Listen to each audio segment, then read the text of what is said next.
Good evening everyone, welcome you all to the sports science academy. हम पढ़ रहे थे स्पोर्ट्स ट्रेनिंग, और स्पोर्ट्स ट्रेनिंग में हम पढ़ रहे थे द फर्स्ट चैप्टर, राइट। तो इसमें हमने क्या पढ़ा था? यू कैन सी सिलेबस के हिसाब से दिया हुआ है। Sports training characteristics, principle, training load, features of training load, principle and adaptations, means and method of executing training load. तो ये सारी चीज़ें हम पढ़ रहे थे। हमने ट्रेनिंग लोड को कैसे प्रोग्रेस करें, डिफरेंट मेथड्स हमने पढ़ लिया थे।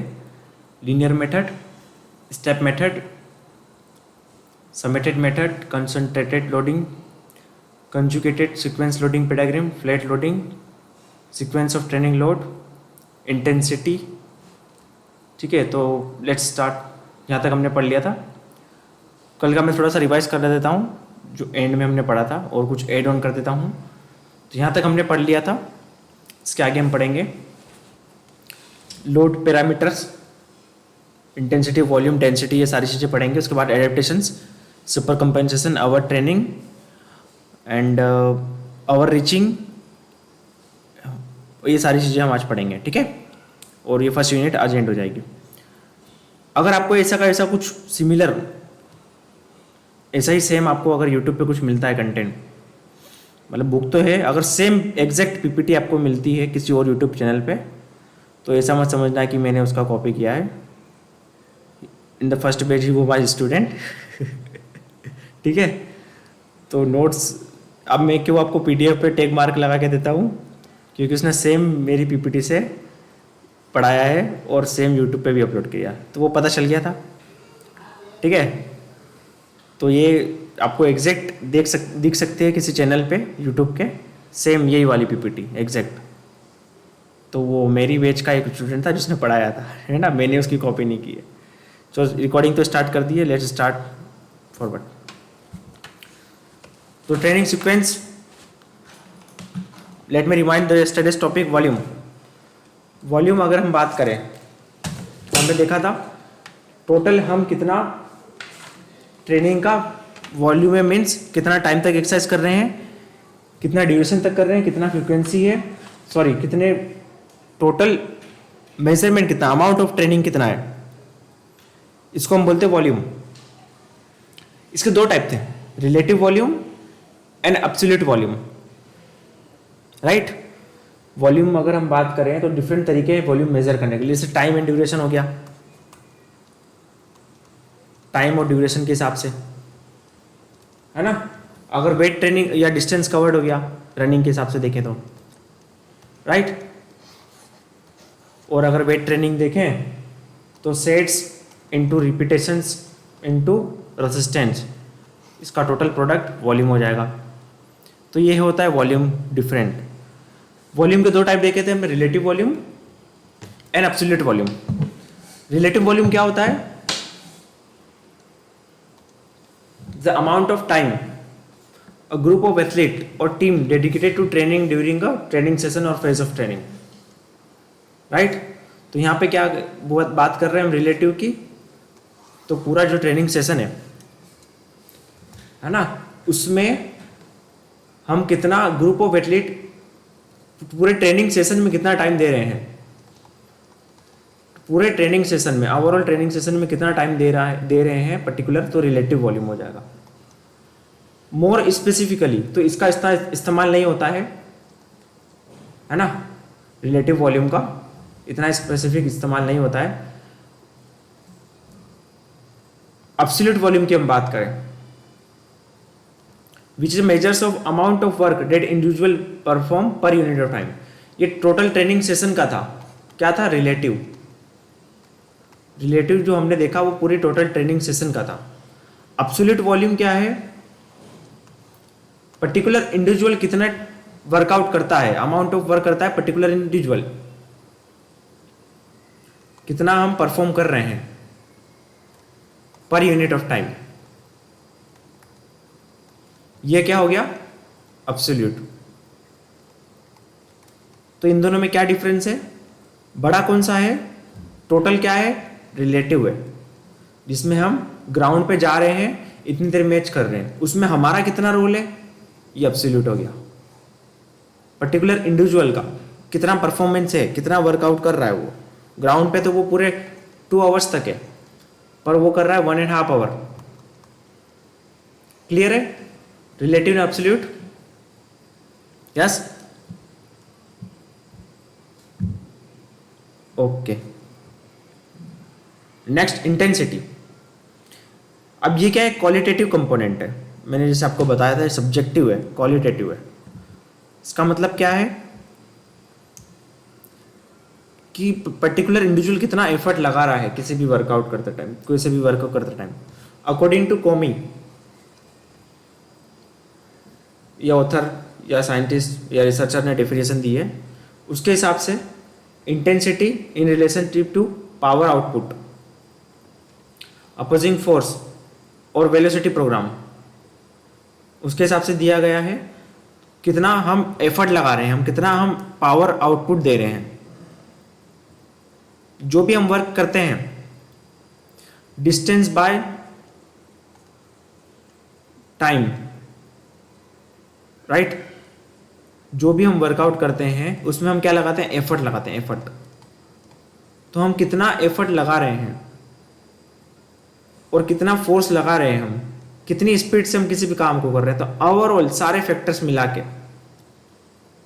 कितना हम उसमें एनर्जी लगा रहे हैं, तो वो होगा हमारा इंटेंसिटी।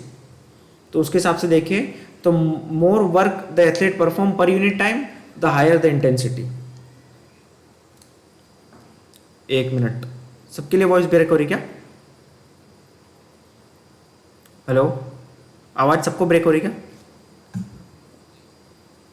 ब्लास्टर, श्रुति, अतुल, आवाज ब्रेक हो रही क्या? अच्छा अच्छा, नीरज फिर तुम्हारी साइड से होगा यार, इधर तो आवाज़ सही आ रही सबको। एक बार चेक करो, ज्वाइन करो, नहीं तो, है ना? हाँ ठीक है, रिज्वाइन कर लो। Function of neuromuscular activation. अब ये क्या है, क्या क्या फैक्टर्स है? अब देखो, इंटेंसिटी का मतलब ये नहीं है कि सब्जेक्टिवली हम कितना वर्क में एफर्ट लगा रहे हैं, कुछ और भी फैक्टर है जो इंटेंसिटी डिसाइड कर सकता है। सपोज 2 पर्सन है जो रनिंग कर रहे हैं, दोनों की फिटनेस सेम है, सेम लेवल का फिटनेस है, सेम लेवल का परफॉर्मेंस है, एंड्योरेंस भी सेम लेवल का है, बट पर्सन ए आज क्या है, बहुत ज़्यादा स्ट्रेस में है, या फिर उसकी स्लीपिंग, उसने रात को 2 रातों से सोया नहीं है, या बहुत ज़्यादा स्ट्रेस में है, तो दोनों वर्कआउट तो सेम इंटेंसिटी पे कर रहे हैं, पर पर्सन ए के लिए वो इंटेंसिटी ज़्यादा हो सकती है। तो क्या फैक्टर से जो इंटेंसिटी को डिसाइड करता है, एडिशनल फैक्टर है साइकोलॉजिकल स्ट्रेन। अब वर्कआउट, आज आपका वर्कआउट आपने क्या किया, आप बहुत ज़्यादा स्ट्रेस में हो, तो आपको क्या लगेगा, आपने कभी नोटिस किया होगा, आप रनिंग कर रहे हो, कंडीशनिंग कर रहे हो, कुछ भी वर्कआउट कर रहे हो, पर आप बहुत ज़्यादा मेंटली टायर्ड हो, आप फिजिकली तो आपने वही वर्कआउट 4 दिन पहले किया था, पर आपको इतना परसीव नहीं लगा, इतना टायर्डनेस नहीं हुई, पर आज आप वर्कआउट कर रहे हो, उसकी इंटेंसिटी आपको बहुत ज़्यादा लग रही है। क्यों? Because of psychological stress, psychological strain. तो साइकोलॉजी स्टेटस भी हमारी इंटेंसिटी को डिसाइड करता है। अगर if we are psychologically willing, motivated to perform the workout, then intensity may be pursued intensity may be low. But if you are very stressful and mentally disturbed, and if you are having a sleep deprived condition, last night you didn't able to sleep and you are in a mental stress, then you may have the same intensity of workout which you performed earlier happily may be very intenseful today because this psychological strain. Got it? So what is the another factor? Psychological stress. Now intensity is a function of neuromuscular activation. जैसे आपको मैंने बताया, आप willingly कितना work effort लगा रहे हो, ये क्या डिसाइड करता है? आपकी इंटेंसिटी, कितना एफर्ट आप लगा रहे हो किसी भी वर्कआउट के ऊपर. तो एफर्ट का मतलब क्या हुआ? माइंड से तो आप स्पीड में भाग रहे हो, तो वो क्या हुआ? न्यूरोमस्कुलर हुआ ना, मोटर यूनिट का रिक्रूटमेंट ज़्यादा होगा, रेट, फायरिंग फ्रिक्वेंसी ज़्यादा होगी, स्ट्रेंथ ऑफ स्टिमुलस ज़्यादा होगा, है ना। ये सब मेंटली तो कंट्रोल होता है। तो it's all about neuromuscular function. 100 metre या फिर आप वेट ट्रेनिंग कर रहे हो, आपने कितना पावरफुल स्ट्रेस लगाया, वो न्यूरोमस्कुलर फंक्शन है। माइंड से कंट्रोल कर रहे हो, recruitment of motor unit, synchronisation of motor unit, right, कितनी स्पीड से न्यूरो ट्रांसमिटर का फायरिंग हुई है, वो सब माइंड से प्रॉब्लम है ना, मेंटली। ओवरऑल इंटेंसिटी क्या होती है? अब देखो, अब ये इंटेंसिटी तो हमने देख ली, है ना। अब सपोज 2 पर्सन रनिंग कर रहे हैं, अब उस केस में हम कैसे देखें कि दोनों का डिफरेंट लेवल ऑफ फिटनेस है, उस पर टाइम पे हम कैसे इंटेंसिटी को जज करेंगे? हर किसी पर्सन के लिए लोड अलग अलग हो सकता है, राइट। मैं मैच खेल रहा हूँ, मेरे साथ ब्लास्टर खेल रहा है, तो मेरे को ये इंटेंसिटी ज़्यादा हो सकती है। तो हम कैसे मेज़र करें ओवरऑल इंटेंसिटी को? तो ओवरऑल इंटेंसिटी मेज़र कर सकते हैं with the help of partial intensity. अब ये होता क्या है किस केस में? Let see the literature. When the athlete of different fitness level, different training level are introduce in a same training content, उनका जो रिस्पॉन्स होगा वो डिफरेंट होगा, क्योंकि लोड दोनों का अलग लगेगा। तो कैसे मेजर करें? The heart rate response to training can be useful tool for prescribing and evaluating the training intensity, right. तो ये दिया गया था, पर्टिकुलर ये पर्सन का नाम है इलियोता एंड डुमिट्रेस्क्यू। इसने इंट्रोड्यूस किया था पार्शियल इंटेंसिटी, ओवरऑल इंटेंसिटी का कॉन्सेप्ट। हम क्या कर सकते हैं? हार्ट रेट को मेजर करके निकाल सकते हैं कि वो पर्सन को कितनी इंटेंसिटी परस्यूड हो रही है। अब ये पार्शियल इंटेंसिटी कैसे निकालते हैं? सिंपल सा आपके सामने दिख रहा है, क्या दिख रहा है? Heart rate partial. Heart rate partial मतलब जो भी पर्टिकुलर इंटेंसिटी पे आप वर्कआउट परफॉर्म कर रहे हो वो हो जाएगा हार्ट रेट, राइट। पर्टिकुलर जो भी इंटेंसिटी पे वर्कआउट परफॉर्म कर रहे हो, सपोज मैं वर्कआउट करते टाइम मेरी हार्ट इंटेंसिटी 150, तो इस क्या करेंगे 150 इंटू 100 और आपकी मैक्सिमम इंटेंसिटी कितनी है, तो ये आ जाएगा पार्शियल इंटेंसिटी। ये पार्शियल इंटेंसिटी है। अब ओवरऑल इंटेंसिटी कैसे निकालते हैं? ओवरऑल इंटेंसिटी का फॉर्मूला है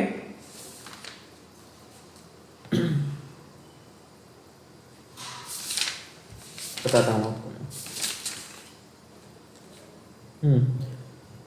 partial intensity, summation of partial intensity, इसको शॉर्ट फॉर्म में लिख रहा हूं pi, into volume of resistance divide by summation of volume of exercise. ये है फॉर्मूला ओवरऑल इंटेंसिटी का। तो हम क्या करेंगे? पार्शियल इंटेंसिटी निकालेंगे इनटू वॉल्यूम ऑफ एक्सरसाइज और वॉल्यूम ऑफ एक्सरसाइज, इसको डिवाइड कर देंगे तो ये निकल जाएगा पार्शियल इंटेंसिटी। यहाँ पे पार्शियल इंटेंसिटी फॉर्म फुट कर देंगे बस। तो बस ये याद रखना पार्शियल इंटेंसिटी क्या होता है, राइट। ओवरऑल इंटेंसिटी क्या होता है, ये आ जाएगा ओवरऑल इंटेंसिटी। तो इससे क्या पता चल जाएगा कि कितना परस्यूड है इंटेंसिटी पर्टिकुलर पर्सन का, इंडिविजुअल पर्सन का, right. External load and internal load, जैसे आपको मैंने कल बताया था एक्सटर्नल और इंटरनल लोड। जो भी हम वर्कआउट कर रहे हैं तो वो हमारे लिए क्या है? Volume of workout, intensity of workout, और 10 किलोमीटर मैंने रनिंग करी सपोज, ये सब क्या है? ये सब क्या है? एक्सटर्नल लोड है। अब ये एक्सटर्नल लोड के वजह से जो भी फिजियोलॉजिकल इन्फ्लुएंस होगा, ये क्या है? एक इनपुट की तरह है एक्सटर्नल लोड। और जो भी इन्फ्लुएंस होगा इसके वजह से लैक्टिक एसिड बढ़ा, इसके वजह से स्ट्रेस हुआ, इसके वजह से इंटेंसिटी स्वेटिंग हुई, तो ये सारा जो भी इन्फ्लुएंस है वो आउटकम है, वो क्या है? इंटरनल लोड, ठीक है। तो जो भी रिस्पॉन्स आपके ऊपर, आपकी बॉडी के ऊपर आएगा वो रहेगा इंटरनल लोड। इंटरनल लोड या इंटरनल रिस्पॉन्स कैसे ट्रैक किया जाता है? ट्रेनिंग लॉग्स और diaries, periodical psychological and physiological testing. आपने वर्कआउट किया, आपका लैक्टिक एसिड कितना बढ़ा, आपने परस्यूड लोड कितना आया आपके ऊपर। एक इंटेंसिटी नामने का होता है PER, परस्यूड एक्सर्शन, उसमें रेटिंग दी जाती है कितना आपको फील हुआ, 1 से लेकर 10 तक शायद रहता है इसमें, है ना। तो वर्कआउट करने के बाद में मुझे आज मेरा इंटेंस वर्कआउट 7 का स्कोर था, 8 का स्कोर था, ऐसा रेटिंग रहती है। तो इस तरीके से ये इंटरनल लोड है। इंटरनल लोड मतलब जो भी इन्फ्लुएंस होगा, जो भी आउटकम होगा ड्यू टू एक्सटर्नल लोड की वजह से। अब ये आपको मैंने जैसे बताया था डिट्रेनिंग लोड, रिस्ट्रेनिंग लोड और रिटेनिंग लोड, स्टिमुलेटिंग लोड, ये आपको मैंने बताया था। जो बिगनर है, ये सपोज बिगनर की कंडीशन है ना, आपको बिगनर दिख रहा है यहाँ पे। तो पहले रिटेनिंग लोड, डिट्रेनिंग लोड यहाँ पे देखो, ये नीचे है रिटेनिंग लोड और ये प्रेजेंट लेवल है। बढ़ाने के लिए स्टिमुलेटिंग लोड चाहिए अपर वाला। फिर अब नेक्स्ट ट्रेनिंग के बाद में जो ट्रेंड एथलीट है उसके लिए क्या होगा, और ऊपर का लेवल हो जाएगा। जो एलिट एथलीट रहेगा उसका स्टिमुलेटिंग लोड सबसे ज़्यादा रहेगा। तो आपको मैंने ऑलरेडी बता चुका हूँ, डिट्रेनिंग लोड, रिटेनिंग लोड, डेंसिटी। अब डेंसिटी क्या होता है, देखो नॉर्मली अगर हम फिजिक्स के हिसाब से देखें, है ना, या साइंस के हिसाब से देखें, केमिस्ट्री के हिसाब से, तो ये मेरे पास है, केमिस्ट्री के हिसाब से देखें तो ये क्या सॉलिड मैटर है। अब इसके अंदर इतने मॉलिक्यूल है और दूसरा मैटर है मेरे पास, है ना, सेम साइज का, उसके अंदर इतने सारे मॉलिक्यूल है। तो किसकी डेंसिटी ज्यादा है, ए की या बी की? ए की या बी की, किसकी डेंसिटी ज्यादा है? यस, बी की ज्यादा है। मतलब क्या है इसमें कि कॉम्पैक्टनेस है, कॉम्पैक्टनेस है ना, कॉम्पैक्टनेस है आपस में। वैसे ही अगर हम डेंसिटी की बात करें तो डेंसिटी क्या होगा, क्या होगा डेंसिटी? सपोज 2 एग्जांपल ले लेते हैं हम। मैं रिपीटेशन वर्कआउट कर रहा हूं, है ना, मैं क्या कर रहा हूं, 400 मीटर के रिपीटेशंस लगा रहा हूं, ठीक है। अब ये मेरा टोटल ट्रेनिंग का सेशन है 1 आवर का, 1 आवर का पूरा ट्रेनिंग का सेशन है होल। और ये कंडीशन है, जो सेकंड पर्सन है वो भी 1 आवर का ट्रेनिंग सेशन कर रहा है, राइट। चलो इसको वॉल्यूम से कंपेयर नहीं कर रहे, डायरेक्टली बताता हूं मैं। इसने 400 मीटर के रिपीटेशंस लगाए, कितने? 6। और ये वाले पर्सन ने भी इसको 400 मीटर के रिपीटेशंस लगाए, 6, है ना। अब इसने क्या किया, ये रिपीटेशन, ये क्या हो गया, रेस्ट, फिर क्या हो गया, रिपीटेशन, फिर रेस्ट, फिर रिपीटेशन, फिर रेस्ट, फिर रिपीटेशन, फिर रेस्ट, है ना। ऐसे सपोज 4 राउंड लगाए, इसने भी 4 लगाए। अब सेकेंड पर्सन ने क्या किया, सेकेंड पर्सन ने क्या किया, ये रिपीटेशन और इसका रेस्ट देखो, ये रिपीटेशन फिर रेस्ट, रिपीटेशन फिर रेस्ट, है ना। अब इन दोनों में डिफरेंस क्या है? इसने क्या किया, 1 मिनट का रेस्ट लिया हर रिपीटेशन के बाद, और इसने क्या किया, 2 मिनट का रेस्ट लिया। दोनों ने 4 मीटर के 4 रिपीटेशंस लगाए, इसने भी 4 रिपीटेशन लगाए, इसने भी 4 रिपीटेशन लगाए। तो आप डेंसिटी एक पर्सन की ज्यादा होगी या बी पर्सन की ज्यादा होगी? किसकी ज्यादा डेंसिटी है? यस, ए की ज्यादा है। क्यों ए की ज्यादा है? हाँ, तो ये क्या है, लोड और ये रिकवरी। तो लोड और रिकवरी का रेशियो, लोड और रिकवरी का रेशियो, है ना, relationship between load and recovery is density. तो जितना कम टाइम रहेगा इन बिटवीन द लोड, जितने कम टाइम के लिए हम रेस्ट रहेंगे, उतना ही ज्यादा हमारा डेंसिटी होगा। जितना कम रेस्ट का ड्यूरेशन रहेगा इन बिटवीन द लोड, या ओवरऑल देखें ट्रेनिंग सेशन में, उतना ही ज्यादा क्या होगा, डेंसिटी होगा। सीधी सी बात है। हम यहाँ पे लोड क्या कर रहे हैं, रेस्ट ज्यादा ले रहे हैं, तो यहाँ पे क्या होगी, डेंसिटी कम होगी। तो रेस्ट देखो, rest inversely proportional to density, write it down. और क्या है, load is directly proportional to density. Density ज्यादा होगी तो लोड भी ज्यादा होगा। क्लियर है सबको डेंसिटी का कॉन्सेप्ट? मोर कम्पैक्ट वर्क काम करेंगे, वर्कआउट करेंगे कम रेस्ट लेके, फ्रिक्वेंसी, ठीक है ना, क्लियर है। तो ये होता है डेंसिटी, है ना। Density can be define as the frequency और distribution of training session. It's a distribution of training session. जैसे मैंने आपको बताया कितना टाइम लिया, ये load recovery, load recovery, load recovery, load recovery. दूसरे वाले में load recovery, load recovery, load recovery. ये देखो यहाँ पे भी इतने सेशन है बट ये कॉम्पैक्ट है। इसका डिस्ट्रीब्यूशन क्या है, लोड का मोर क्लोजर, और इसका डिस्ट्रीब्यूशन क्या है, more far away, because the rest interval is more. आज पता नहीं सबके सब दीपावली के लिए घर चले गए होंगे तो क्लास ही नहीं अटेंड कर रहे, क्यों, आ गया festival season. So distribution of training session और frequency at which an athlete perform a series of repetition of work per unit of time. Okay, density of training can be thought as a relationship that is expressed in units of time between working and recovery phase of training. Clear है? Greater the density, shorter the recovery time between the work. Clear है जो आपको मैंने relationship बताया? Greater the density, shorter the recovery time, or we can say more the recovery time, less will be the density. Got it the concept? Right, okay. अब देखो इसमें दो common method है।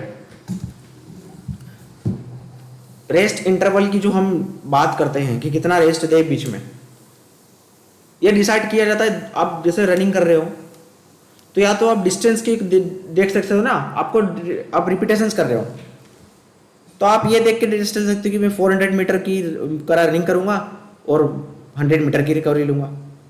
डिस्टेंस के हिसाब से डिसाइड कर सकते हो। या तो आप ऐसा डिसाइड कर सकते हो कि मैं 5 मिनट रनिंग करूंगा और 2 मिनट का रिकवरी लूंगा। राइट, कैसे डिसाइड किया जाए, टाइम और रेशियो। और क्या तरीका है, हार्ट रेट देख के, एक हार्ट रेट देख के डिसाइड कर सकते हैं हम, एक तो टाइम देख के डिसाइड कर सकते हैं, टाइम के बेसिस पे, एक डिस्टेंस के बेसिस पे डिसाइड कर सकते हैं, और एक हार्ट रेट के बेसिस पे डिसाइड कर सकते हैं कि कितनी गैप होना चाहिए। वर्कआउट और रिकवरी का या रेस्ट का रेशियो कैसे डिसाइड हो सकता है, तो देखो एक तो यस, हाँ देखो, हाँ नहीं देखो, अब वो इंटेंसिटी अगर ज्यादा है तो आप इन तीनों में से किसी एक को ही मैनिपुलेट करोगे ना। हाँ, इंटेंसिटी तो ज्यादा है, चलो सपोज इंटेंसिटी हमारी ज्यादा है तो या तो टाइम को कम करोगे या डिस्टेंस को कम करोगे, उसके हिसाब से ही देखोगे ना। टाइम रुकना कब है, आपको आपने 400 मीटर बहुत ज्यादा इंटेंस कर लिया तो ऐसा क्या फैक्टर है, ऐसा क्या वेरिएबल है जिसको देख के आप रुकोगे। या तो ये देखोगे कि मैं 5 मिनट तक स्पीड से रनिंग करूं, या तो ये देखोगे कि मैं 400 मीटर या 200 मीटर की स्प्रिंट लगाऊं, या तो आप देखोगे कि मेरी हार्ट रेट 140 तक पहुंच गई या रिकवरी में मेरा 120 तक आ गया, उसके बाद मैं वापस स्टार्ट कर दूंगा। तो देखना अल्टीमेटली इन तीनों में से ही है ना। राइट, इंटेंसिटी अगर ज़्यादा रहेगी तो ज़्यादा टाइम तक नहीं कर पाओगे, ज़्यादा डिस्टेंस नहीं कवर कर पाओगे, ज़्यादा, है ना, ज़्यादा डिस्टेंस भी नहीं कवर कर पाओगे, डिस्टेंस या time. Ultimately we have to manipulate this 3 variables. Right, so time fixed ratio, recovery का रेशियो फिक्स कर लिया आपने, वर्क टू रेशियो कैसे, या तो रिकवरी का ड्यूरेशन फिक्स कर लिया कि किस रेट पे हार्ट रेट पे आना है। अगर इसमें हम देखें तो मैंने क्या फिक्स कर लिया, जैसे मैंने 400 मीटर का स्प्रिंट लगाया और 100 मीटर की क्या की मैंने रिकवरी, है ना, ऐसा रेशियो मैंने फिक्स कर लिया बेस्ड ऑन टाइम और मैं भी बेस्ड ऑन ड्यूरेशन। सेकेंड क्या है, हार्ट रेट देख के। अब इंटरवल ट्रेनिंग में आपको जैसे पता ही है कि क्या करते हैं, सपोज आपने क्या किया, इंटरवल ट्रेनिंग की 400 मीटर की। अब आपको कैसे डिसाइड करना है कि मैं रेस्ट कितनी देर तक लूँ। आपने 400 मीटर को रिपीटेशंस लगाना है, 400 मीटर लगाना है। इंटरवल ट्रेनिंग मतलब इनकम्प्लीट रिकवरी बीच में आएगी, या फिर रिपीटेशंस भी लगाया तो आपने यहाँ पे डिसाइड कर लिया कि आपकी देखो ये हार्ट रेट है नॉर्मल 70-75, स्प्रिंट लगाने के बाद में आपकी हार्ट रेट पहुंच चुकी है सपोज 170, अब मैं रिकवरी कब तक लूँ? क्या मैं 2 मिनट तक रिकवरी लूँ या 4 मिनट तक रिकवरी लूँ? नहीं, पर मैंने क्या डिसाइड किया, मेरी हार्ट रेट जब तक 120 तक नहीं आती तब तक मैं रिकवरी लूँगा। फिर 120 पे आएगी, फिर मैं वापस वर्कआउट स्टार्ट कर दूंगा। तो ये 170 180 तक पहुंच चुकी है जो भी। फिर मैंने कब तक डिसाइड किया कब तक रिकवरी लूंगा, कि मेरी हार्ट रेट वापस 120 तक नहीं आती तब तक रिकवरी लूंगा। फिर वापस स्टार्ट कर दिया। तो ये हार्ट रेट भी डिसाइड कर सकता है कि कब तुम्हें स्टार्ट करना है, जरूरी नहीं है कि टाइम या डिस्टेंस डिसाइड करें। क्लियर है? तो इंटरवल ट्रेनिंग में मेनली ये इस्तेमाल किया जाता है, हार्ट रेट। क्योंकि टाइम मैंने बोल दिया 2 मिनट, तो अमन के लिए 2 मिनट बहुत कम है, पर ब्लास्टर के लिए 2 मिनट बहुत ज़्यादा है। ब्लास्टर की रिकवरी 1 मिनट में ही हो गई, और अमन के लिए 2 मिनट भी काफ़ी नहीं है। तो इंडिविजुअल कैसे हो सकता है? हार्ट रेट के हिसाब से। अपनी अपनी हार्ट रेट जब 120 पे आए तब जाके तुम वापस स्टार्ट कर देना next repetition. Got it?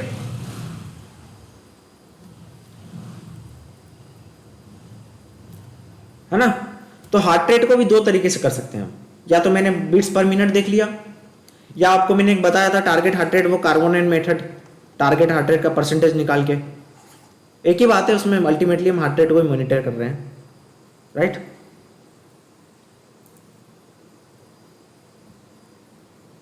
Computing the density of training session can be accomplished by calculating the term relative density. अब बात करते हैं density, relative density, absolute density and absolute density and और सारे कई वॉल्यूम, एब्सोल्यूट वॉल्यूम के बारे में। ठीक है? अब रिलेटिव डेंसिटी क्या होती है? Once again serious diagram. Relative density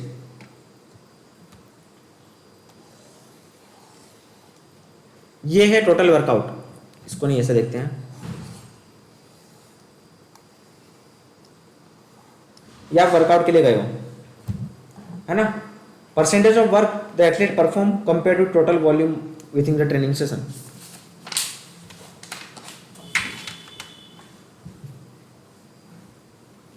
आपने क्या किया? क्या बात कर रहे हैं हम? रिलेटिव की, रिलेटिव वॉल्यूम की। रिलेटिव वॉल्यूम ये टोटल वर्कआउट है ना? इसमें से आपने कितना एफर्ट लगाया, कितना ट्रेनिंग सेशन है, इसमें से आपने ट्रेनिंग सेशन कितना किया। देखो जैसे आपने क्या किया, मैं अगर यहां पे बात करूं, यहां पे मैंने क्या किया, वर्क किया इतनी देर, फिर मैंने क्या लिया, रेस्ट लिया, फिर मैंने वर्क किया, फिर मैंने रेस्ट लिया। तो अल्टीमेटली अगर मैं टोटल देखूं, टोटल मेरा वर्क हुआ वो कितना हुआ, इतना सा मेरा इतना वर्क हुआ टोटल। अभी आपको डायग्राम दिखेगा, जस्ट वेट। देखो इधर डायग्राम दिखा, ये मैंने वर्क किया, फिर रेस्ट लिया, फिर वर्क किया, रेस्ट किया। तो ये टोटल क्या है, रिलेटिव है। टोटल ट्रेनिंग सेशन आपका कितनी देर तक था वो रिलेटिव है। आपने क्या किया, उसमें रेस्ट लिया। अब मैं रेस्ट को हटा दूं, रेस्ट को हटा दूं और आपने कितना एफर्ट दिया, कितनी देर तक वर्कआउट किया, तो वो हो जाएगा रिलेटिव। तो ये सपोज क्या है, ये वाला जो वर्कआउट है ये मैंने एक्चुअल में वर्क किया, इंडिविजुअल परफॉर्म दिस वर्क, ये क्या हो जाएगा, absolute volume.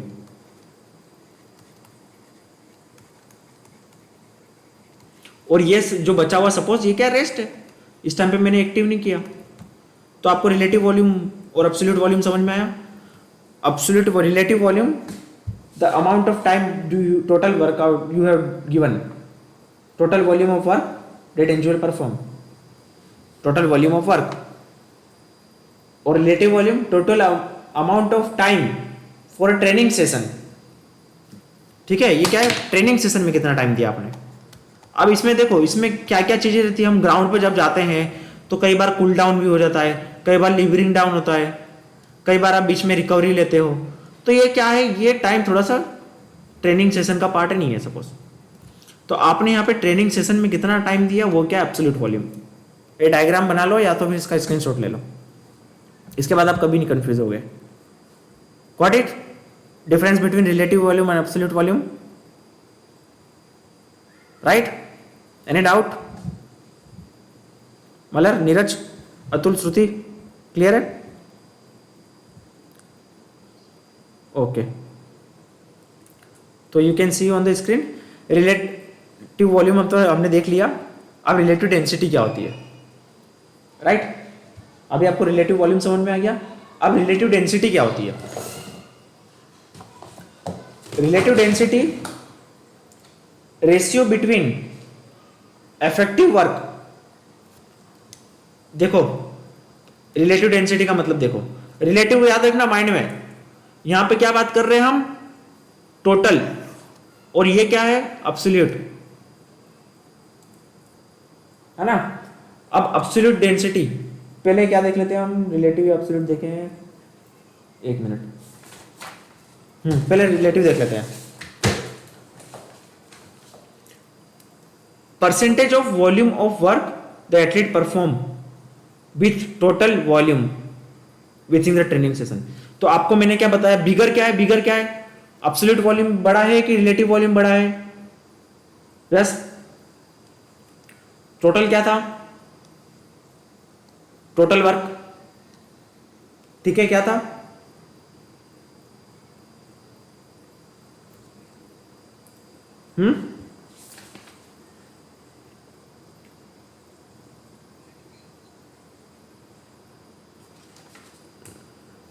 No no, absolute was bigger. See this diagram. No no no, एक मिनट, मैंने इसको उल्टा बता दिया क्या? एक minute. Total volume of work that individual perform, relative volume total amount of work individual, absolute volume relative, yes yes, सही है, नो प्रॉब्लम, राइट, सही है, रिलेटिव, है ना? रिलेटिव ही बड़ा है, ठीक है? तो रिलेटिव यहाँ पे बड़ा हुआ है यहाँ पे। अब रिलेटिव वॉल्यूम क्या होता है? रिलेटिव डेंसिटी क्या होता है? Relative density percentage of volume the athlete perform compared with total volume within the training session. तो रिलेटिव डेंसिटी का क्या फॉर्मूला होगा? ध्यान से देखना, एब्सोल्यूट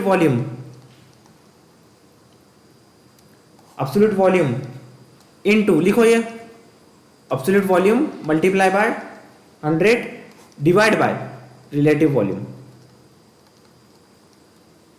ये है फॉर्मूला रिलेटिव डेंसिटी का। Write down everyone.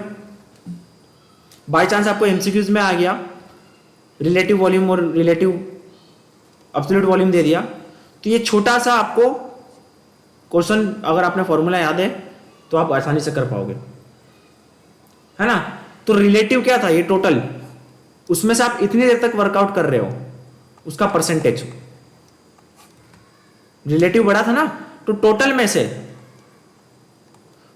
से आप कितने परसेंटेज तक ट्रेनिंग सेशन दे रहे हो, उसका परसेंटेज। तो ये रिलेटिव डेंसिटी हो गई। समझ में आया आपको रिलेटिव डेंसिटी का मतलब?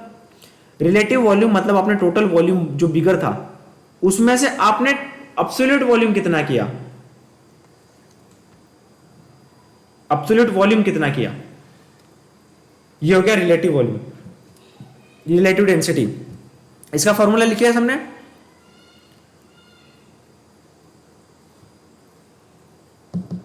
रिलेटिव डेंसिटी का फॉर्मूला लिख लिया।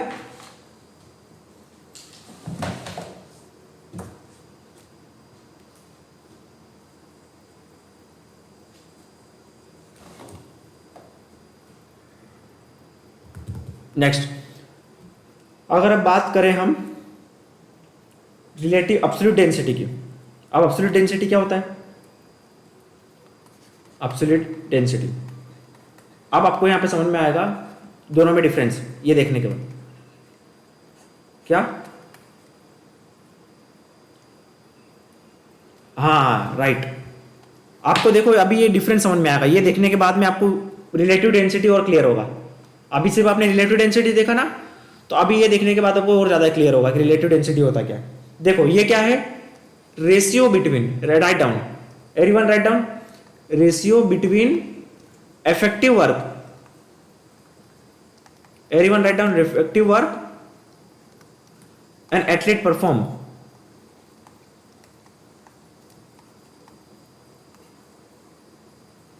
And the absolute volume. यहां देखो आपको एक चीज समझ में आ रही है, डिनोमीटर में क्या है, एब्सोल्यूट वॉल्यूम है। मतलब क्या है ये, हमें देखना है इफेक्टिव वर्क हम कितना कर रहे हैं एब्सोल्यूट वॉल्यूम में से। एब्सोल्यूट वॉल्यूम में से हम कितनी देर तक, हमने क्या किया, एब्सोल्यूट वॉल्यूम मतलब क्या किया, हमने वार्म अप वगैरह सब कुछ हटा दिया, हमने सब कुछ दूसरा चीज हटा दी जो हम ट्रेनिंग सेशन में से, उसमें से हम कितना इफेक्टिव वर्क कर रहे हैं, ये हमारा हो गया रिलेटिव वॉल्यूम। ये टोटल रिलेटिव वॉल्यूम है। रिलेटिव वॉल्यूम में से हमने छोटा किया एब्सोल्यूट वॉल्यूम। एब्सोल्यूट वॉल्यूम में से हम कितनी कितनी देर इफेक्टिव वर्क कर रहे हैं, तो इफेक्टिव वॉल्यूम डिवाइड बाय, लिखो इसको, effective volume, effective work divide by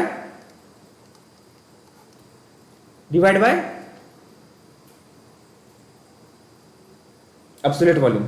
अब इफेक्टिव वर्क कैसे देखें हम, एब्सोल्यूट क्या बोलते हैं, इफेक्टिव वर्क कैसे देखेंगे हम, ये बताइए बच्चों।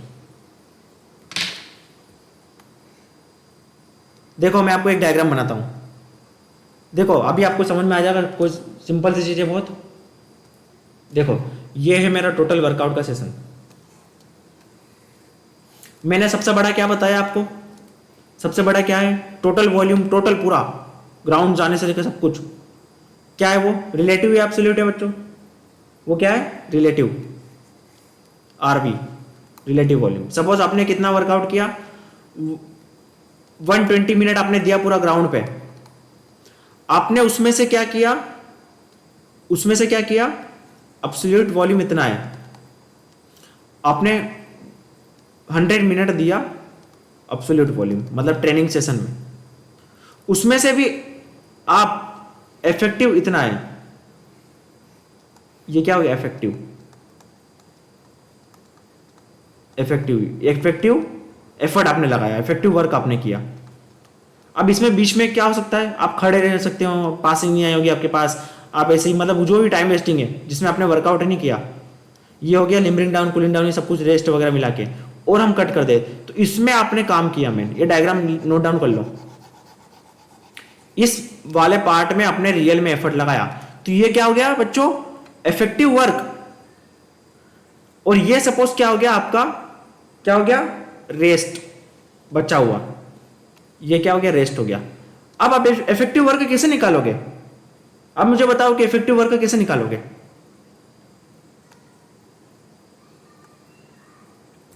बताइए।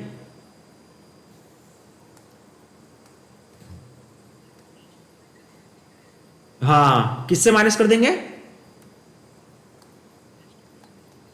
हाँ किससे माइनस कर देंगे,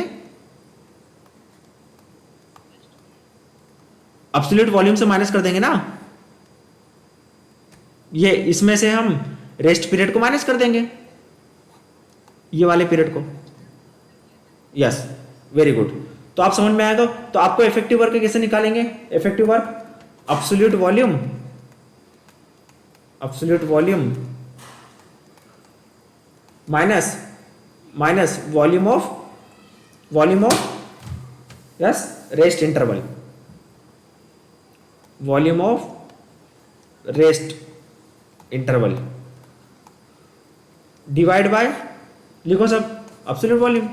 क्लियर है, समझ में आया सबको, यस, अन्नू, नीरज, अतुल,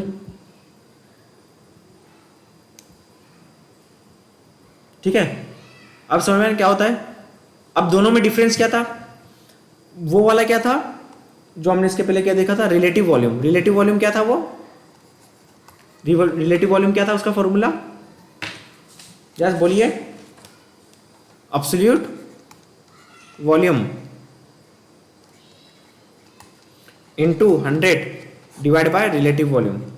तो दोनों में डिफरेंस क्लियर है आपको, एब्सोल्यूट डेंसिटी समझ में आई, इसका स्क्रीनशॉट ले लो और ऐसा वैसा डायग्राम बनाना कॉपी में, सेम ये पूरा लिख डाउन करना, तो आपको इसमें कभी कंफ्यूजन नहीं होगा आपको। आगे बढ़े, क्लियर है।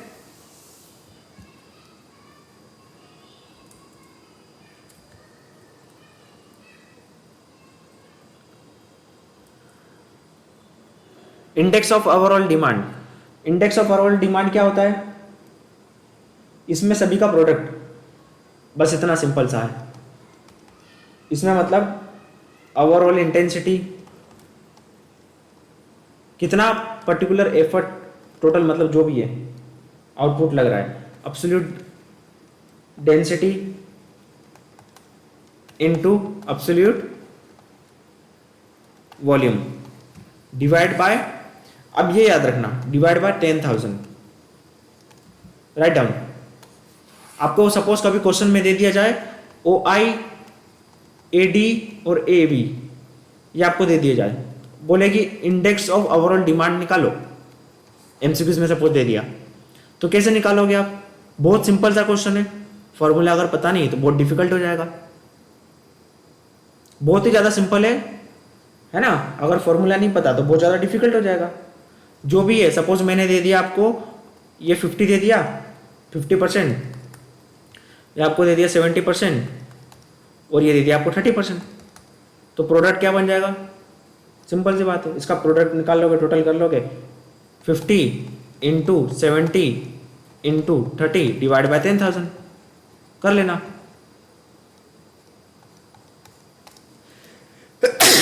क्लियर है? चलो आगे बढ़ते हैं। तो ये था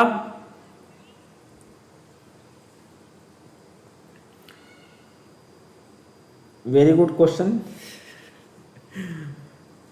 ये फॉर्मूला दिया गया है, इसका एग्जैक्ट डेरिवेशन तो मुझे नहीं पता, I don't have information regarding this derivation, why they have put this formula 10,000, it's just a predicted background knowledge I don't have why they have put in. Sometimes we have seen that 1,000 and 10,000, it is a predicted equation based on various norms and research may be developed, right? Got it? And it is not our part to know why they have put in. Just we can go, but it will not necessary to know unless and until it's a part of your research, right? Now adaptation.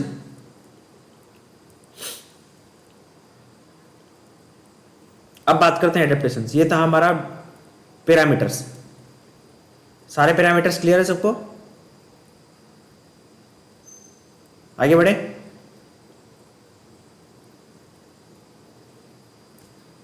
Just adaptation.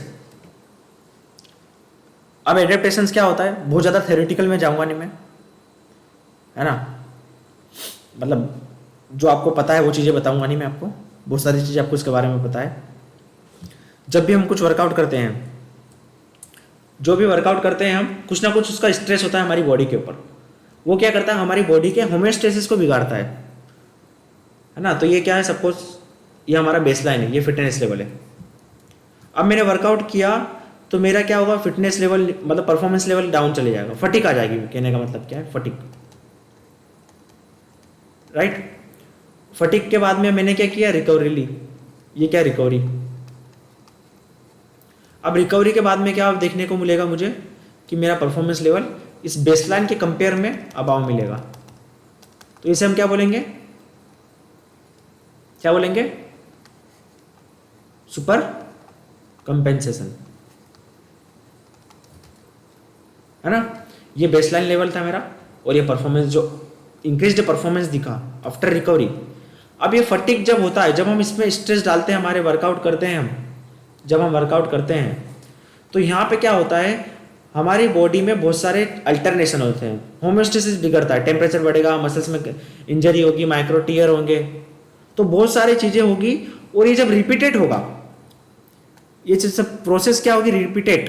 फिर वापस मैंने क्या किया, वापस क्या किया, again workout recovery fast, again workout recovery, workout recovery. तो overall में देखूंगा तो क्या मिलेगा मुझे, एडेप्टेशन हो जाएगा मेरी बॉडी में। If I give a repeated stress on my body with proper recovery, then ultimately it will result in adaptations.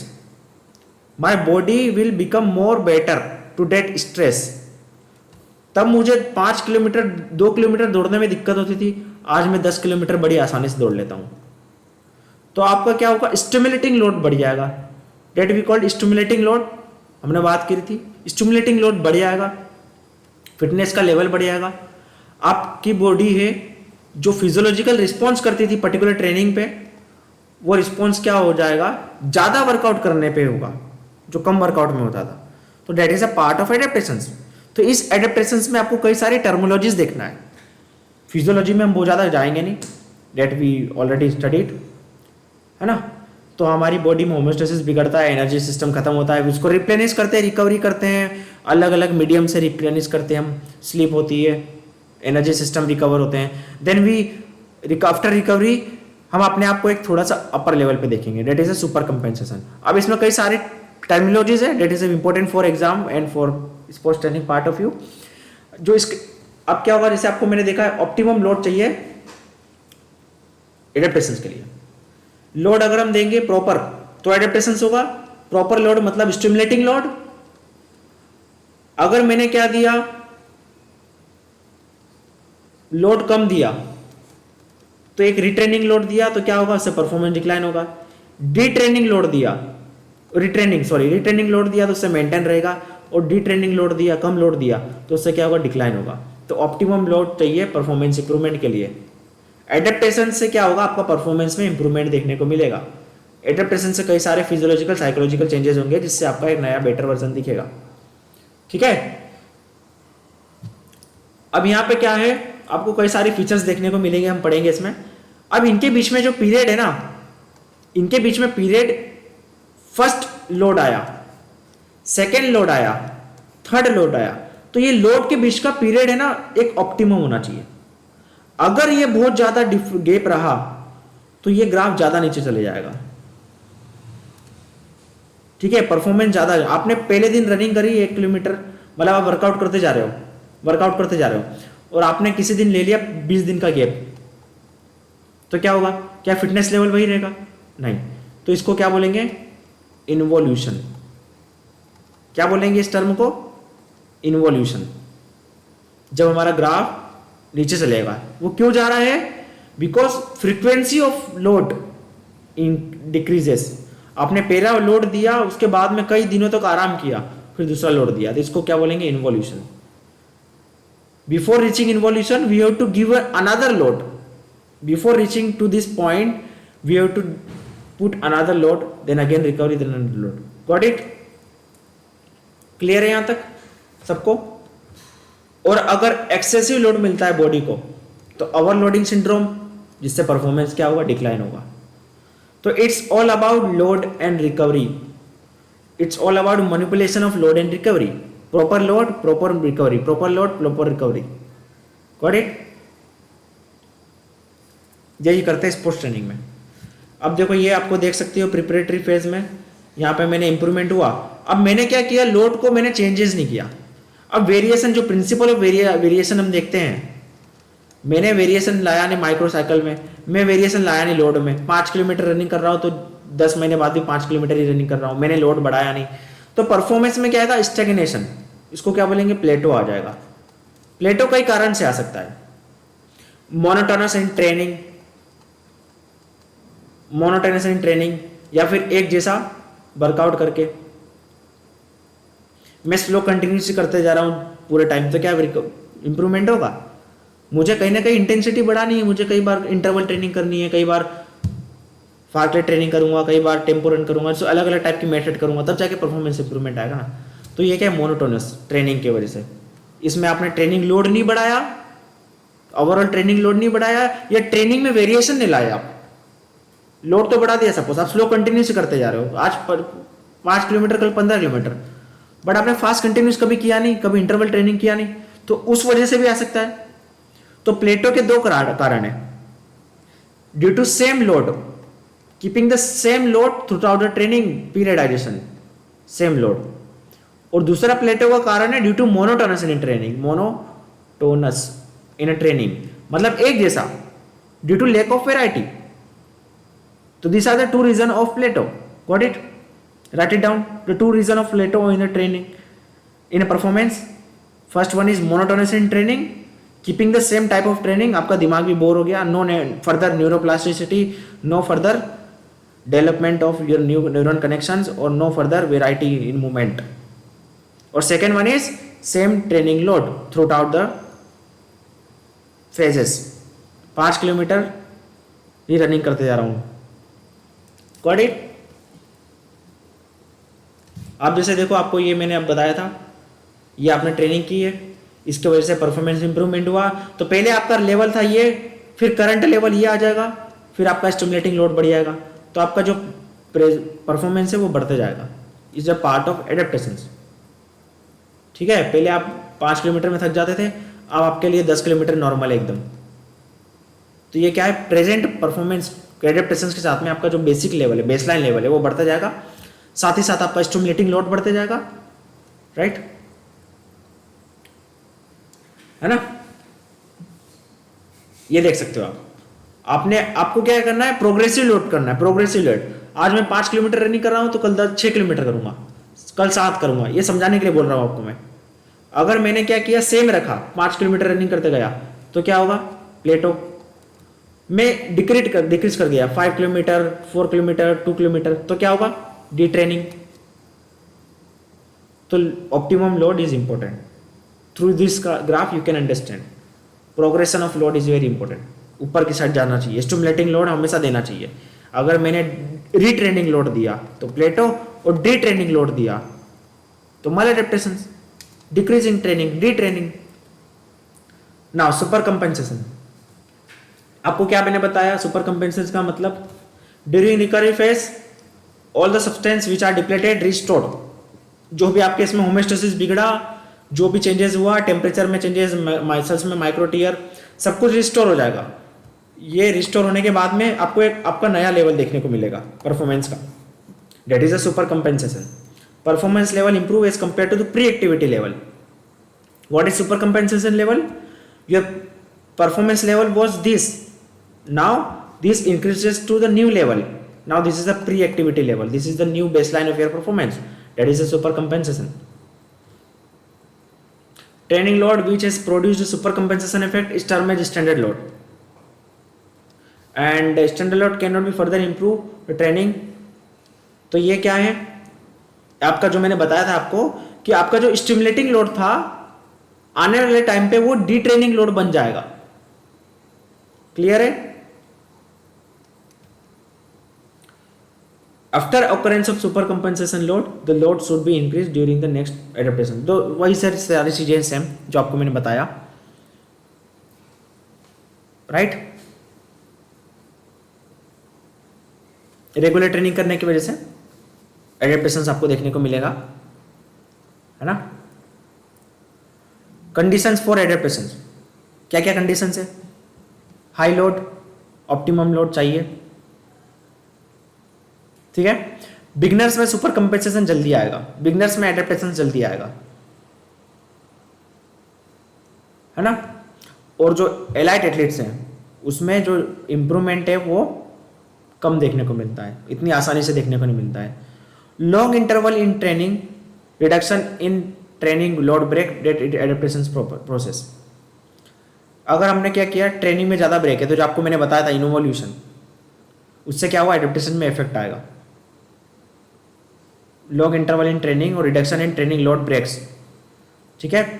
The level of variation condition abilities decline if long break in training, ठीक है? तो suppose D training में जा सकते हैं अगर हमने उसमें ज़्यादा ब्रेक लिया तो क्या होगा, ऑप्टिमम लोड और ऑप्टिमम रिकवरी, ज़्यादा भी नहीं और कम भी नहीं। आप देखो यहाँ पे सपोज आप कंडीशन देख सकते हो, कंडीशन ए में सुपर, पहले देख लेते हैं थोड़ा सा बेसिक्स। सुपर कंपेंसेशन किसने दिया? फोलब्रोट, राइट डाउन, फोलब्रोट। इसको क्या बोलते हैं? वेगर्स लॉ ऑफ सुपर कंपेंसेशन भी बोलते हैं, और क्या बोलते हैं, जनरल एडेप्टेशन सिंड्रोम भी बोलते हैं। क्या बोल सकते हैं इसको? General adaptation syndrome, right? तो सुपर कंपेंसेशन क्या है? रिलेशनशिप है, किसमें? वर्क में, और उसके बाद में जो परफॉर्मेंस में इंप्रूवमेंट होता है उसके इसमें रिलेशनशिप है। अब यहाँ पे अलग अलग कंडीशन है। आपने नॉर्मल जो सजेस्टेड टाइपिकल ट्रेनिंग की, कि भाई आपने वर्क लिया, रिकवरी ली और आपका नया परफॉर्मेंस लेवल दिखा।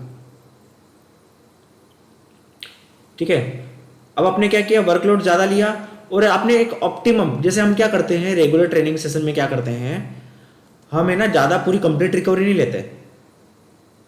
हम कंप्लीट रिकवरी कब लेते हैं, जब हमें परफॉर्मेंस देना रहता है, जब हमें कंपटीशन से पहले आप कंप्लीट रिकवरी लेते हो। आप अपने ग्लाइकोजन स्टोर वगैरह को सब कुछ बचा के रखते हो। आपने आज वर्कआउट किया तो कल भी करोगे, परसों भी करोगे, हफ्ते में 6 दिन करोगे। पर जब आपका परफॉर्मेंस आता है तो आपको एटलीस्ट 1 या 2 दिन की कंप्लीट रिकवरी चाहिए रहती है, एक्टिव या पैसिव रिकवरी चाहिए रहती, ताकि आप कंपटीशन के दिन बहुत अच्छा परफॉर्म कर सको। तो आपने क्या किया, एक ऑप्टिमम रिकवरी ले ली, आपने अच्छे से रिकवरी ले ली, तो आपको यहाँ पे परफॉर्मेंस के टाइम पे सपोज ये कंपटीशन पीरियड है, आपको अच्छा परफॉर्मेंस देखने को मिलेगा। तो ये क्या है, सुपर कंपेंसेशन। ये भी सुपर कंपेंसेशन है, बट ये ड्यूरिंग कंपटीशन अगर हम देखें तो उस टाइम पे हम क्या करते हैं, कंप्लीट रिकवरी लेते हैं। पर अगर आपने क्या किया, रिकवरी लेते गए लेते गए लेते गए लेते गए लेते गए, तो क्या हो जाएगा, सॉरी ये रिकवरी नहीं, अगर आपने क्या किया, फटिक बहुत ज्यादा प्रोड्यूस ये फटिक डाउन जाता है ना ग्राफ, फटिक की वजह से। यहाँ पे मैंने अपनी क्या मतलब रिकवरी ले ली, ये डाउन ग्राफ जा रहा मतलब फटिक प्रोड्यूस हो रहा, फटिक लेते गए फटिक होते गई, आपने रिकवरी ली नहीं, रिकवरी मतलब ऊपर की साइड नहीं गए, रेस्ट नहीं लिया, तो क्या हो जाएगा, ओवर ट्रेनिंग। क्लियर है तीनों कंडीशंस। पहले कंडीशन में क्या है, ट्रेनिंग के बाद में तुरंत रिकवरी। यहां पे लॉन्ग ब्रेक लिया आपने, लॉन्ग ब्रेक, तो उसके बाद में आपका परफॉर्मेंस आपको देखने को मिला हाई, जो कि हम कंपटीशन से पहले करते हैं ये चीज। और थर्ड कंडीशन में क्या किया आपने, ओवर ट्रेनिंग कर दी, ये ग्राफ बिल्कुल ही डाउन चले गया, जिससे आपको ओवर ट्रेनिंग हो गया। ठीक है, तो ये ट्रेनिंग का इट्स ऑल अबाउट मैनिपुलेटिंग और adjusting recovery time, recovery period and load frequency, कितने टाइम बाद देना है लोड, है ना।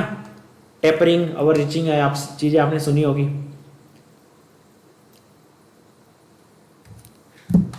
एक मिनट चार्जिंग पे लगा लो। क्लियर है, तो ये लेटर से दिया गया आपको, देख लेते हैं इसमें कुछ इंपॉर्टेंट है तो। The acute physiological response to training session will result in accumulation of fatigue. ठीक है, ट्रेनिंग सेशन करने के बाद में फटिग आती है, ट्रेनिंग के बाद सिंपल है, कुछ नहीं है, फटिग आती है, फटिग को हम हटाते हैं, रिकवरी लेते हैं। अब फटिग जब हट जाएगी तो क्या होगा, नॉर्मल आ जाएगा होमोस्टेसिस कर्व। फटिग की वजह से क्या होता है, होमोस्टेसिस बिगड़ता है, और फटिग से रिकवरी होने के बाद में होमोस्टेसिस नॉर्मल होगा और हमारा आएगा सुपर कंपेंसेशन पीरियड। ठीक है, वही सेम चीज़ है जो मैंने बताई आपको, ये वही सारी चीज़ें रिपीट हो रही है। जब भी हम रिकवरी लेने के बाद में, है ना, एक न्यू लेवल सेट होता है, establish the new homeostatic level, है ना। आज आपको इतने में थकान हो रही है, कल इतने में होगी, आपका बॉडी का होमोस्टेसिस इतने में बिगड़ा था, कल इतने में बिगड़ेगा, है ना। तो ये अगर देखो सेम जो कंडीशन, अगर अपने 2 स्टिमुलस के बीच में टाइम बहुत ज़्यादा हो गया तो इसको बोलेंगे इन्वोल्यूशन, जिसकी वजह से क्या होगा, परफॉर्मेंस इंक्रीज होगा। So if I ask, if stimuli between two, the time gap between two stimuli increases, आज मैंने ट्रेनिंग करी फिर कर रहा हूं मैं 10 दिन बाद, तो क्या परफॉर्मेंस इंप्रूव रहेगा, नहीं, परफॉर्मेंस डाउन चले जाएगा पूरा। तो उसको क्या बोलते हैं, involution, because of reduction in frequency of training in training phases. आपने क्या किया, फ्रीक्वेंसी नहीं की। ठीक है, तो ऑप्टिमम ट्रेनिंग का टाइम है रिकवरी और ट्रेनिंग का, ये जरूरी होना चाहिए। द सेम चीज, फिजियोलॉजिकल रिस्पॉन्स, उसके वजह से थकान आई, रिकवरी हुई है ना, होमोस्टेसिस बिगड़ गया फटिग की वजह से, फिर वापस होमोस्टेसिस में रिकवरी, और ये क्या हो गया, super compensation, adaptation. Got it. And if ये हमारी सुपर कंपेंसेशन तो आ चुका है रिकवरी के बाद में, फिर मैंने यहाँ पे ट्रेनिंग नहीं दी, यहाँ पे मुझे क्या देना था, वापस से ट्रेनिंग देना था, और ट्रेनिंग नहीं दी तो आ जाएगा involution, down. Physiological alteration that lead to adaptation. अब क्या होता है, ये चीज़ हमने ऑलरेडी फिजियोलॉजी में पढ़ा हुआ है।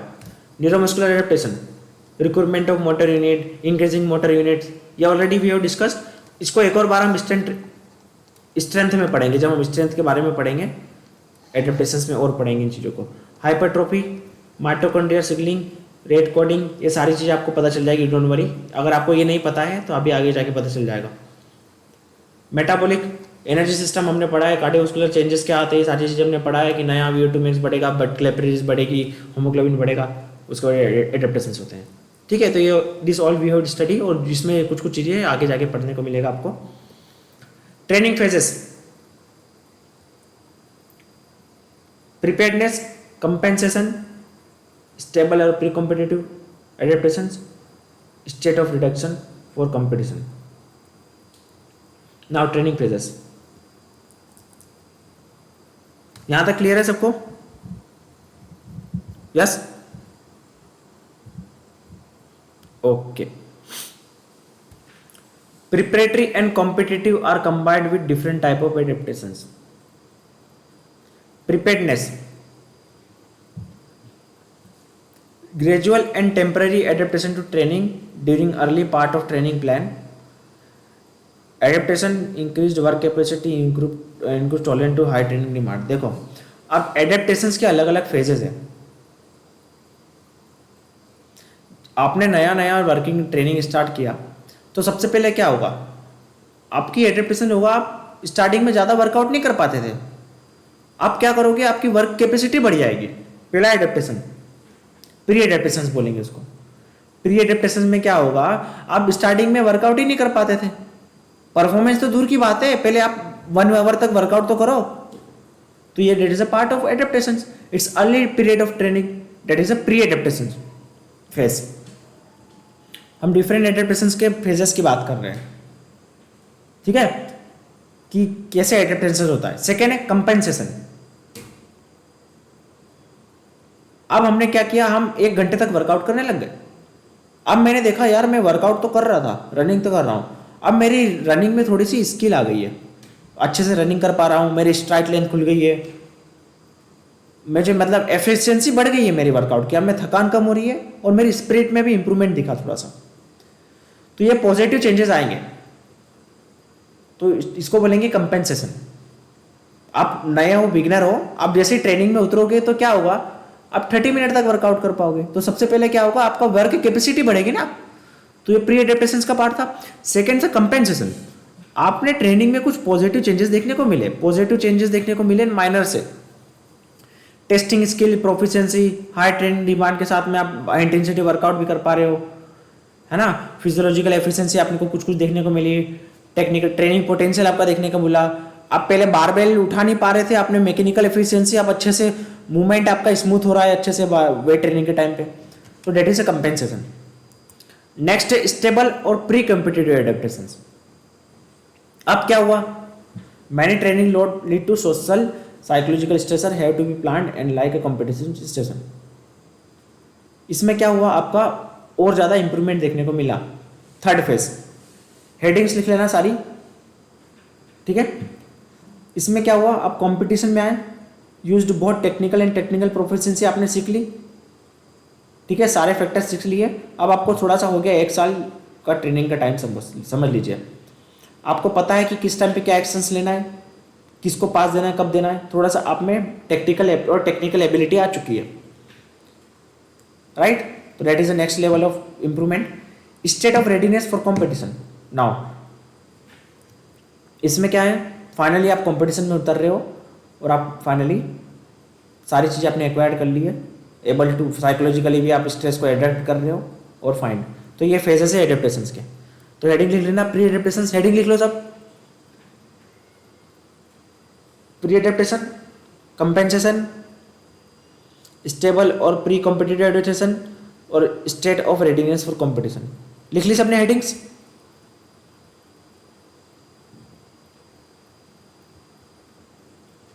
Okay. Training effect, training effect को अगर हम क्लासिफाई करें तो immediate effect, delayed training effect और कम्युलेटिव ट्रेनिंग इफेक्ट। आज आपने वर्कआउट किया, तुरंत आपका ब्लड प्रेशर बढ़ा, तुरंत एक्यूट चेंजेस जो भी देखने को मिले, तुरंत ग्लाइकोजन खत्म हो जाएगा, फटीग होगी, थकान होगी, लैक्टिक एसिड बढ़ जाएगा, ब्लड प्रेशर बढ़ जाएगा, हार्ट रेट बढ़ जाएगा, ये तुरंत हुआ। आपने वर्कआउट खत्म कर दिया है ना, पर आपको रात को या कल सुबह भी आपके पैर दर्द कर रहे हैं, या जो भी चेंजेस हुआ, अपने आप को अच्छा फील हुआ, आपकी मसल्स में पंपिंग सा फील कर रहे हो आप, राइट, या फिर आपकी मैकेनिकल एफिशिएंसी बढ़ चुकी है कल वर्कआउट करने के लिए। आफ्टर फटीग खत्म होने के बाद में क्या होता है ना, तो delayed training effect. Immediate training effect normally क्या होता है, जो भी रिस्पॉन्स होता है हमारी बॉडी के ऊपर, इंटरनल लोड जो भी आता है वो क्या है, तुरंत एक्यूटली जो भी हमें रिस्पॉन्स मिलता है वो है। अब क्या हुआ, ये आउटकम है, आपने ट्रेनिंग कर ली, उसके बाद में जो आपको जो इंप्रूवमेंट दिखा little bit, positive training benefits, fatigue खत्म होने के बाद में 2-4 दिन बाद, तो ये क्या होगा, डिलेड ट्रेनिंग इफेक्ट। क्लियर है। और कम्युनिटी ट्रेनिंग इफेक्ट क्या होता है, आपने लगातार ट्रेनिंग करते जा रहे हो और एंड में आपको ट्रेनिंग में रिजल्ट दिखा। रिजल्ट है सेवरल ट्रेनिंग सेशंस और every phase of training which can include sessions of very challenging loads, break threshold and adaptation training phases. आपने रोज आज ये स्किल करी, आपने शॉर्ट पुट सीख रहे हो आप, पहले तो ग्रिप सीखी आपने, उसके बाद में क्या हुआ, आपने ग्लाइड सीखा, उसके बाद टर्न सीखा, उसके बाद रिलीज सीखा, और आप 10 दिन बाद देख रहे हो कि आप शॉर्ट पुट अच्छे से कर पा रहे हो। तो ये क्या कम्युलेटिव इफेक्ट है, आपने एवरी सेशन का सारी चीजें कंबाइन कर दी और आपको लास्ट में कुछ पॉजिटिव रिजल्ट देखने को मिला। तो ये क्या हो गया, समझ लीजिए कम्युलेटिव ट्रेनिंग इफेक्ट है। क्लियर है, गॉट इट। 3 टाइप के ट्रेनिंग इफेक्ट, हेडिंग लिख लो, ट्रेनिंग इफेक्ट सिर्फ हेडिंग लिख लो, immediate training effect, delayed training effect and cumulative training effect. Write down दो हेडिंग्स ओनली, लिख ली। नेक्स्ट अवर रीचिंग। अब अवर रीचिंग क्या होता है, yes anyone tell me what is over reaching.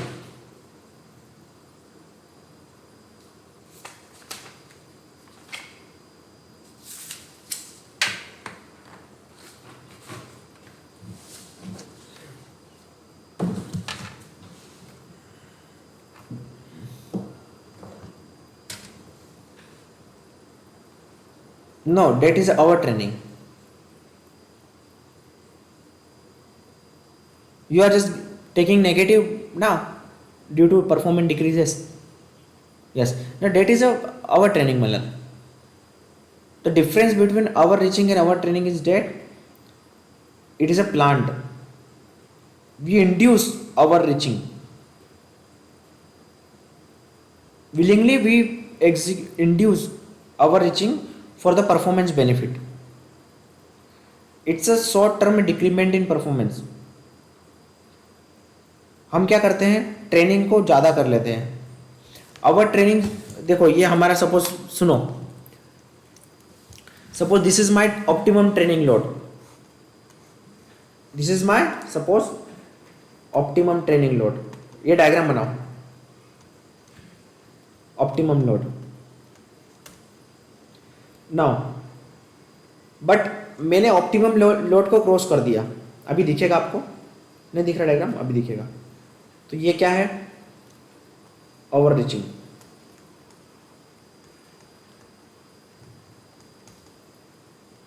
ये क्या है, over reaching, and this is over training. Over training, what is the difference between over reaching and over training? Wait, you will see. Load. See this diagram made in your copy. Optimum load आपको इतना देना है, but आपने उस load को क्या किया, training में चेंज किया। मतलब आप ज़्यादा ट्रेनिंग ले रहे हो आपके नॉर्मल बेसलाइन से, बट इतना भी नहीं कि आपको बहुत ज़्यादा नेगेटिव इफेक्ट हो, मतलब लंबे टाइम तक मल एडेप्टेशन हो जाए। तो ये ओवर रीचिंग है ना, that is planned, that is willingly we execute for improvement in performance, but it is a for prolong period of time. और overreaching if you execute more than capacity, excess से भी ज़्यादा हमने कर लिया तो वो ओवर ट्रेनिंग में जाएगा। क्लियर है, what it difference between over training and over reaching? Draw this diagram in your copy, everyone? Optimum load, then hour reaching and hour training, hour load. तो hour reaching क्या होता है? Is a planned part of periodization training. It's a short term decrement in performance capacity that occur as a result of accumulation of fatigue from training and non-training stressor and symptoms of our training. है ना, ये देखने को मिलता है आपको। मैं उसमें दिखाता हूँ, टाइम को बचाने के लिए डायरेक्टली मैं नोट्स में दिखा देता हूँ, लिखूंगा तो ज़्यादा टाइम लगेगा।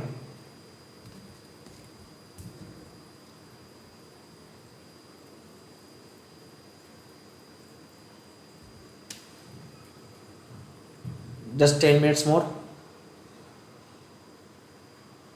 पढ़ते जाइए। पढ़ना तो है इससे, है ना, अभी पढ़े या बाद में पढ़े, ठीक है, टाइम तो देना ही पड़ेगा यार।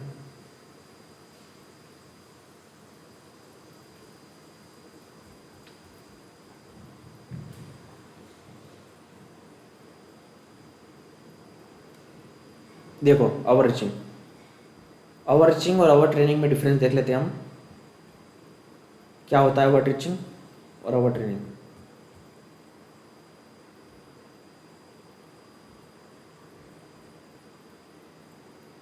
ये स्टिक क्यों नहीं हो रहा है यहाँ पे? अरे ये पेज पसंद में नहीं आ रहा क्या? चेंज क्यों हो रहा है automatically?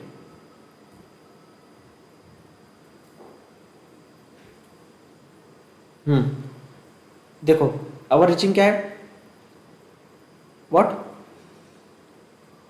Are you able to?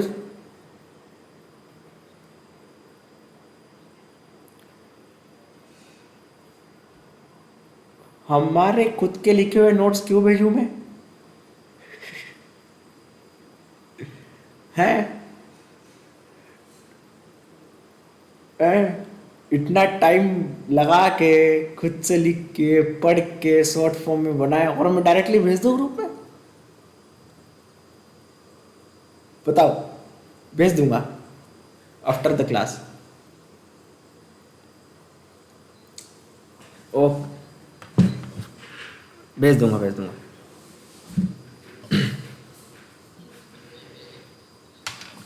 Water mark. अरे कोई दिक्कत नहीं यार, पढ़ो यार, पढ़ो सब। ये मेरे सपने में, हाँ भेज दूंगा। अभी दिमाग में नोट करो, ठीक है। ओवर रीचिंग, ठीक है। अब क्या होता है, देखो ये ओवर रीचिंग क्यों किया जाता है? कंपटीशन से पहले आपने देखा होगा कि हमारी इंटेंसिटी हम अचानक से बढ़ा देते हैं, उसके बाद में क्या करते हैं, हम लोड को कम करते हैं, तो हमें देखने को मिलता है अच्छा सा परफॉर्मेंस। कंपटीशन से पहले अक्सर आपने देखा होगा कि भाई हम ट्रेनिंग बहुत ज़्यादा कर लेते हैं, फिर अच्छे से रिकवरी लेते हैं, तो हमें एक अलग ही ऑप्टिमम लेवल का परफॉर्मेंस मिलेगा, अच्छे लेवल का। तो ये ओवर रीचिंग है, ठीक है। तो delayed increase in super composition performance usually ओकर 2 to 3 weeks session after the over reaching. हमने ट्रेनिंग किया, उसके बाद में ट्रेनिंग के सेशन के बाद में, सेशन क्या बोलते हैं, रुकने के बाद में, है ना, हम क्या करेंगे, हमें एक परफॉर्मेंस में ऑप्टिमम लेवल का परफॉर्मेंस मिलेगा। तो ये क्या प्लांट पीरियडाइजेशन का पार्ट है, जिसमें हम एक्सेस ट्रेनिंग करते हैं before few weeks of competition in order to improve the performance, ठीक है। ऐसा नहीं कि 2 दिन पहले कर लिया तो ओवर ट्रेनिंग हमारा कंपटीशन कैसे इंप्रूवमेंट होगा? एक प्रॉपर टाइमिंग होना चाहिए, राइट। तो ओवर रीचिंग के 2 टाइप है, एक फंक्शनल और एक नॉन फंक्शनल। फंक्शनल क्या होता है? It stimulate physiological adaptation,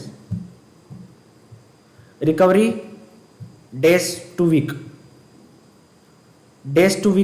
recovery होती है, फिजियोलॉजिकल एडेप्टेशंस होते हैं तुरंत। जैसे मैंने क्या करना है, मुझे कैपेसिटी बढ़ाना है मेरे लैक्टिक एसिड की, तो मैंने क्या किया, बहुत ज़्यादा ओवर ट्रेनिंग कर ली।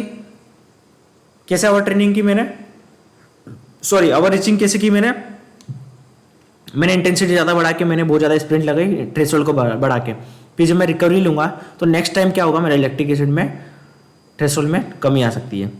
तो ये क्या हो सकता है, फिजियोलॉजिकल। नॉन फंक्शनल क्या होता है? Occur when intensified training is continue and result in stagnation और decrement in performance required longer time recovery. क्या हुआ, मैंने इंटेंस ट्रेनिंग को मैंने लंबे टाइम तक कंटिन्यू रखी, जिसके वजह से क्या हुआ, नॉन फंक्शनल हम विलिंगली नहीं करते, फंक्शनल वाले को विलिंग नहीं करते हम। मैंने क्या किया, मेरी ट्रेनिंग बहुत ज़्यादा ओवर ट्रेनिंग हो गई। अब मैंने क्या किया, नॉन फंक्शनल ओवर ट्रेनिंग को मैंने बहुत ज़्यादा इंटेंसिटी को बहुत टाइम तक कंटिन्यू रखी, 10 15 20 दिन तक हाई ट्रेनिंग करते गया, तो नॉन फंक्शनल कन्वर्ट हो जाती है ओवर ट्रेनिंग में। If we do prolong over reaching at very large load, very high intensity and volume for longer period of time, it may convert into overtraining. And as you know, overtraining क्या होता है, is a long term decrement in performance. What is the यहाँ पे भी performance में decrement है overreaching में, but it is a short term decrement in performance. After short term decrement, you may see a new raise in your performance level, new compensation level. That is the overreaching. It is a short term. What is the key point here? Write down. Short term decrement in performance capacity. फटिक की वजह से इतना हम willingly execute करते हैं, but if you give excess, more than excess training load, and it will result in long term decrement in performance. It is a long term, it may take 1 month 2 month, बहुत ज्यादा overloading हो गई, तो ये क्या हो गया, long term decrement in capacity, result of accumulation in fatigue और नॉन स्ट्रेसर. तो ये क्या हो गया, over trend. That is a negative, it is not a positive. Over reaching can be positive और may be negative sometimes, depending on the how you execute and it we willingly execute it for the performance benefit. But over training is always negative because of fatigue, because of over training syndrome, जिसकी वजह से performance हो जाता है decrease. अब इसमें क्या होता है, साइकोलॉजिकल फिजियोलॉजिकल मैलएडेप्टेशन होगी, हार्ट रेट बढ़ जाएगी, कोर्टिसोल लेवल बढ़ जाएगा, मोटर यूनिट में डिक्रीमेंट होगी, न्यूरल फंक्शन डिस्टर्बेंस हो जाएगा, है ना. ये वीक से मंथ तक ले सकती है. अब इसके 2 तरीके हो सकते हैं ओवर ट्रेनिंग के. मोनोटोनस ट्रेनिंग की वजह से आप एक ही टाइप की ट्रेनिंग करते जा रहे हो, जिसकी वजह से आपका दिमाग बोर हो गया.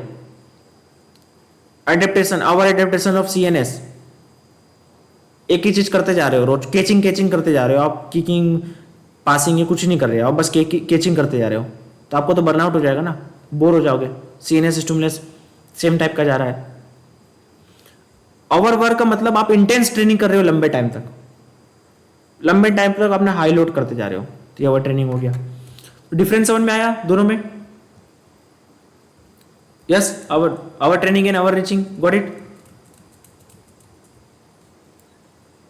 ओके, आप देख सकते हो इसमें, देखो ये आपको दिख रहा है ओवर ट्रेनिंग और ओवर रीचिंग.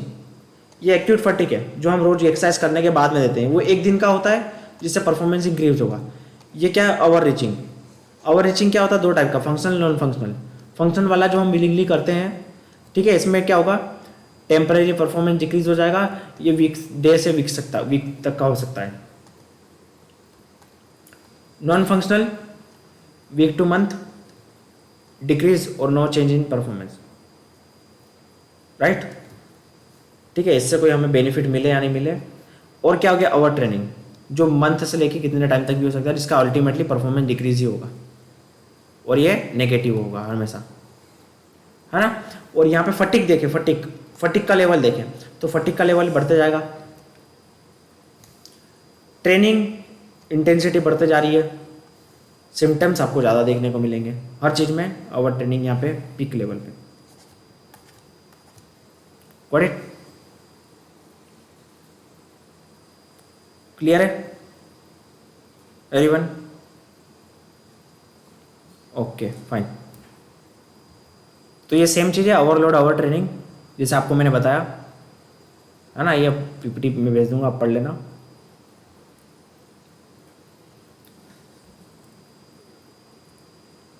सिम्टम्स क्या है ओवरलोड के, साइकोलॉजिकल सिम्टम्स आप देख सकते हो, ये सारी चीज़ें हैं, इसमें से कुछ आपको एक्सप्लेन करने की जरूरत नहीं, सिंपल सी चीज़ें हैं. Performance symptoms, error, concentration, ability में डिक्रीज होना, ये सारे परफॉर्मेंस में डिक्रीमेंट होना. सोमेटिक मतलब related two bodies, the word somatic कहाँ पे भी दिखे, रिलेटेड टू बॉडी, सोमा. तो ये क्या हो गया, sleep, appetite, weight, digestion, injuries, ये सारी चीज़ें सोमेटिक फंक्शन है. अब इसमें याद रखना कौन सा किसके अंदर में आ रहा है, सोमेटिक में अंदर क्या आ रहा है, परफॉर्मेंस सिम्टम्स के अंदर क्या क्या चीज़ें आ रही है, ये याद रखना. मैं से पूछ लूँ which of the following are the somatic symptoms of overload, तो आपको इसमें से मिक्स करके ऑप्शन दे दिए, आपको पता होना चाहिए कि क्या सोमेटिक है, डिफरेंस पता होना चाहिए तीनों में। इसके ऑप्शंस को ध्यान से पढ़ लेना कि किसके अंदर में कौन सा आएगा, है ना। क्लियर है सबको। ट्रेनिंग का जजमेंट कैसे करते हैं? ऑब्जेक्टिव मीन्स, ऑब्जेक्टिव मतलब सब्जेक्टिव और ऑब्जेक्टिव का मैं आपको रिसर्च में मैंने मतलब बताया था पहले। Subjective training and objective training क्या बोलते हैं आपको बताया था दोनों का मतलब। ये एक इंस्ट्रूमेंट है, मैं करूं अमन करे अन्नू करे, सब्जेक्ट में वही आएगा रिजल्ट। बॉडी वेट 85 है, 85 आएगा, उसको कोई भी मेजर कर ले, कोई भी पर्सन मेजर कर ले। It is a better way, और असेसमेंट होता है थ्रू इक्विपमेंट। क्लियर है। Heart rate, VO2 blood lactate, urea, अक्सर इसमें इक्विपमेंट का इस्तेमाल किया जाता है। क्लियर है। सब्जेक्टिव जजमेंट में क्या हो गया? सब्जेक्टिव जजमेंट में क्या हो गया? स्वेटिंग, अंदाजे से, एक्सपीरियंस है, कोच अपने बच्चे को देख रहा है कि हाँ यार ये आवर ट्रेनिंग सिस्टम दिखा रहा है यार, इसका बिहेवियर ऐसा नजर आ रहा है यार, इसकी कलर की स्किन ऐसी है, स्वेटिंग हो रहा है, मतलब हम प्रिडिक्ट कर रहे हैं। Predict, it's just like a prediction basis और on the based on subjective judgment, और we can say judgment. Psychological changes अपने को देखने को मिले, तो ये सब्जेक्टिव हो गया। ये कोई इक्विपमेंट का इस्तेमाल नहीं कर रहे हम इसमें।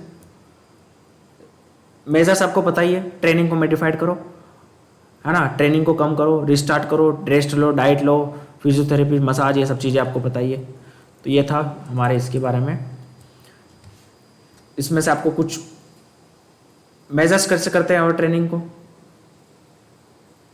है ना, परफॉर्मेंस में कमी देखने को मिलेगी आपको बिना कोई रीज़न से। टाइम सीरीज एनालिसिस इस्तेमाल कर सकते हैं, राइट।